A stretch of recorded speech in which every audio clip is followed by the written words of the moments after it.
Paul of Tarsus is the man responsible for influencing half the world with his contributions to the sciences. Absurd rumors circulate about this man, perhaps fueled by the supernatural, which Nero sees as a potential internal military threat. The serpent charmer the size of a human has the ability to heal the lame and even converse on his bench.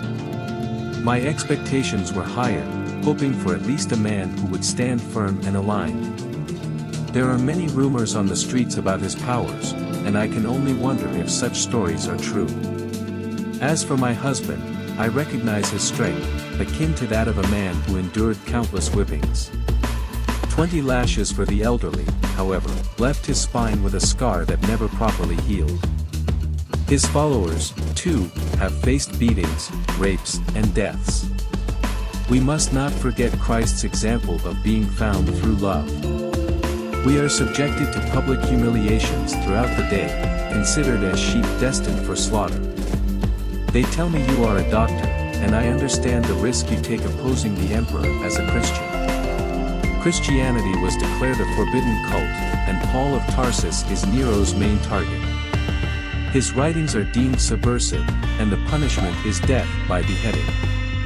Yet, this world does not understand the true meaning of the love that Christ represents. Where there is pain and suffering, there is bloodshed in the streets, widows and orphans starving.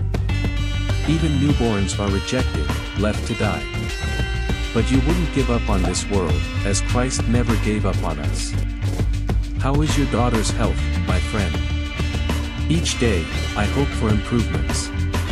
Perhaps we won't do anything to defend ourselves as we're expelled from the city, but remember, love is the only way.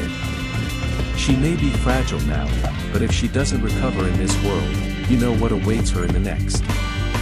Cassius, you are a skilled doctor, yet you still don't know Christ. Christ doesn't seek revenge, he doesn't want us to respond to evil with evil. Isn't it living by the words of Christ that you've been hearing? Retaliation isn't the way. As for the man you claim to be a great doctor, I can't contest the gods, but Christ guided me to the right, and Callistus directed me to the left. None of us follow an unknown path with Christ, but Paul understands this more than anyone. He endured beatings, stonings, and whippings without retaliating. The good day is risking one's own life for another, because Christ showed us true love. Paul left his family and dedicated his life to the good news, even without payment. His words resonate against doctors, as no one else has answers. Yet, in my weakness, God's strength is manifested.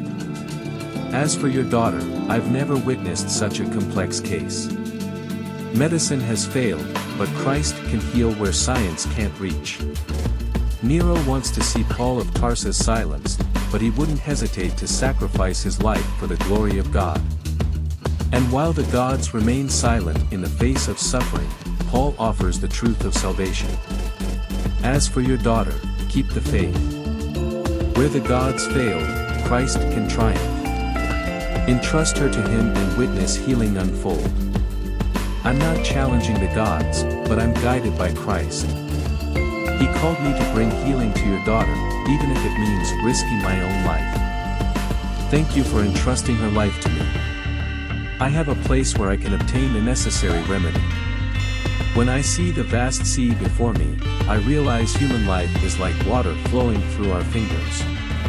Christ's followers live for something much greater, for an endless expanse, just like the sea. The kingdom I speak of isn't of this world, but it belongs to Christ. If we live for the Lord. If we die for the Lord. In life or death, we are His.